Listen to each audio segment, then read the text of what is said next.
I'll just take a small brief on who we are.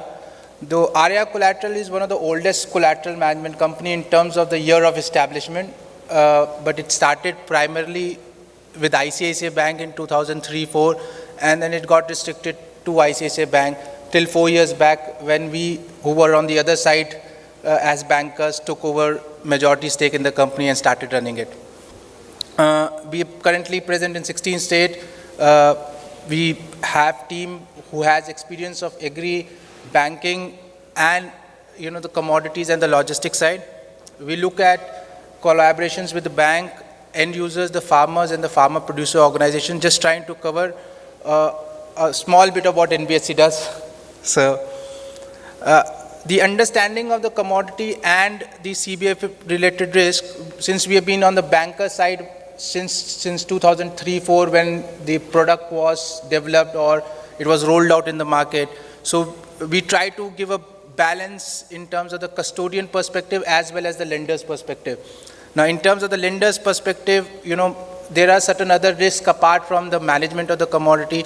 You may have to look at certain exposure caps, which commodity you have to do in which geography.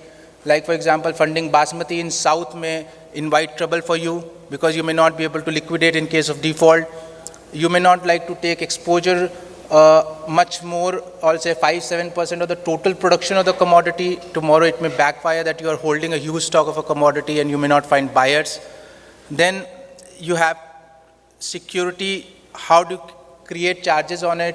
That's also very critical from the banker's side, because while doing commodity finance, one of the things which people look at but they tend to close their eyes is how do you ensure that this stock is not hypothecated to the working capital banker. So there is always a double funding risk which bankers then show. So how your documentation and processes take care of it is also a risk which most of the banks today run.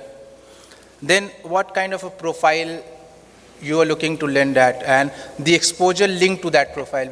It's very critical that in terms of when, we have seen people who are driving for numbers may find a fly-by-night operator and you're ready to take a 2 crore exposure thinking that I have a liquid commodity of 3 crore with me. But, when the prices crashes, these are the first guys who will run away from the market. And banks are not in the business of selling commodities. Even banks cannot trade in commodities like bank can trade in shares. So that's another risk which banks always run. And the most important and the critical part is this is an operational intensive product. And the operational intensiveness is to a large extent taken care by the collateral manager, but there's a lot of other operations which are involved at the lender's end to take care of those risks which are associated. Because it is not only the commodity, you have to track prices, you have to track the insurance, you have to even track the customer profile, your visits, so it's we may call it a AAA rated product in terms of the NPAs associated, but on the back end there's a huge level of operations which comes along with it. Then from the custodian perspective, it's mostly on the quality, quantity and the physical security which is involved. I'm using only, but believe me, all the collateral managers will be there saying what else is left to be. So then the documentation is also critical, because how do you identify who the owner of the commodity is? Because you may go by the Goods of Sale Act saying the possession gives you the right of the custody, or the person who has the possession is the owner. But when things goes bad, believe me, documentation helps you to win those long leg legal battles. And then monitoring, because one of the biggest risks which as collateral managers we run is the collusion at the front end, because that's the guy who is the least paid and that's the guy who is handling your portfolio on your behalf. We may be sitting in Bombay, Delhi having all these important things to monitor, but end of the day, that's the guy who is there at the front. Though we have mitigants like the fidelity and the professional indemnity insurances, but the collusion risk remains one of the biggest risks which we face today. Then those legal compliances in terms of various acts, state level compliances which we have to do. Now just trying to check on the availability and the adequacy of the various risk management frameworks. Like ownership is a legal risk which is adequately covered in the legal parlance. Oversight is to a larger extent covered by the insurances which we have. The collusion risk is to some extent what we discussed in the morning, in the first session after lunch was on the fidelity side. Then physical security, we have a legal cover, we have an insurance also. The last mile monitoring, it's going to be IT. What Indrajit mentioned that you have to have those enabled, GPS enabled to track where the guy has gone, what was he doing. So IT is probably going to provide that solution. Then the documentation, we have legal as well as IT, in a sense like what Prabhakar mentioned, that it's a seamless process. There is no documentation flow because of the support which has been provided by the IT infrastructure. Then liquidation is purely legal and on a sense IT, because you have now e-platforms to liquidate.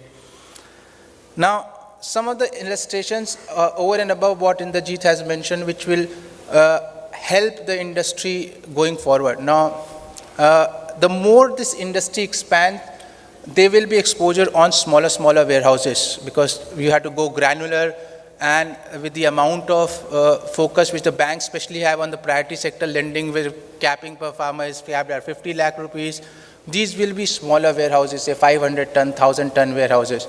Now for 500,000 ton warehouses, a collateral manager asking for a 2 security guard, 1 supervisor, and even the customer to pay for it may not be economically feasible for the product to take.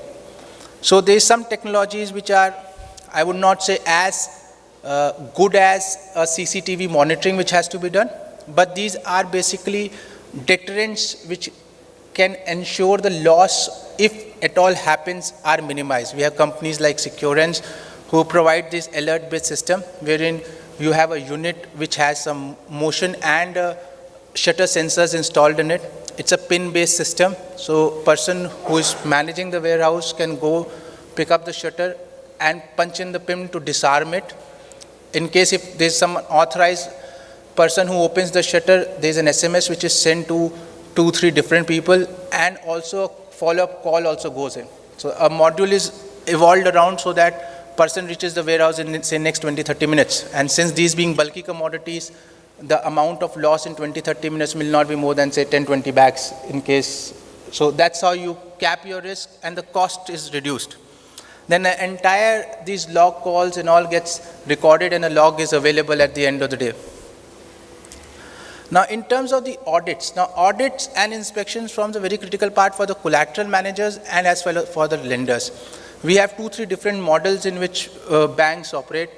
One is banks have their own internal team to do audits, and they have outsourced this activity to us. Like for example, some of the banks have outsourced to a third-party auditor to do audits on the collateral manager. So there's 2 levels of audit. One is a collateral manager doing the audits of his own people. Then there's an audit which is being done by the lender or the owner of the commodity. Like NCDX gets their warehouses audited to third parties at a frequency based on the risk metrics associated with it. Now, we have one system, since we have been auditors also with NCDX, with some other banks in terms of auditing their warehouses on a monthly basis. Now, this is a system which has been developed wherein the data which is received from the organization is uploaded into it. Now, this entire data gets mapped to an auditor. So, once the auditor opens his system in the morning, he knows he has to go to this warehouse. So he doesn't know a night before as to which warehouse he has to go. It's a warehouse which is mapped to him.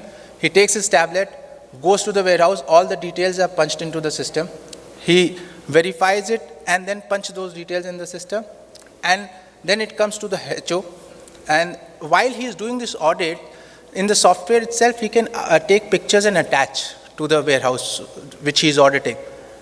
And once this is done, it comes to the approver. The approver checks it for any discrepancies, verifies it with the guy, and then approves it. It goes as an email to the banker or the lender, and it will also have the discrepancy, if any, found, because we list down the discrepancy in terms of the major discrepancy or a minor discrepancy, and that is shooted out as a mail to them. The banker can also log in and see all the warehouses which have been audited, what are the reports available. All those summaries are available, so it becomes easier for the lender to also track, because imagine you have 500 warehouses and I give you a 3,000 page audit reports to read. So the summary comes in and becomes easier for people to track. So this is one system which has been implemented, and is a good mitigant tool to track the audit. And when the archive is available, you can track what was the last report and what is today. So it makes it easier for us to track.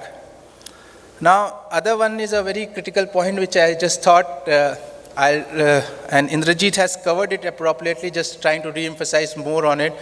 If you see the inflation for last 5-6 years, it's been hovering at 5% plus and has gone up to 11.17 to be precise. Inflations have gone up, and the bottom one, if you see, the minimum wages is also increasing. There have been more than 20-25% increase in the minimum wages. So with the kind of inflation, with the kind of minimum wages increasing, one thing which has not changed for last 5-6 years in this industry is the CM payout.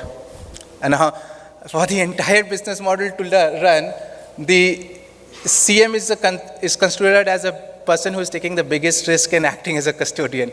So I'm just leaving a thought for the people to consider that time has come for the payouts also to be reviewed. Otherwise, the main, the pillar in the entire business model, if not profitable, may end up, people may end up getting losses also if, you don't have the quality of the manpower at the down. Yeah, thank you so much.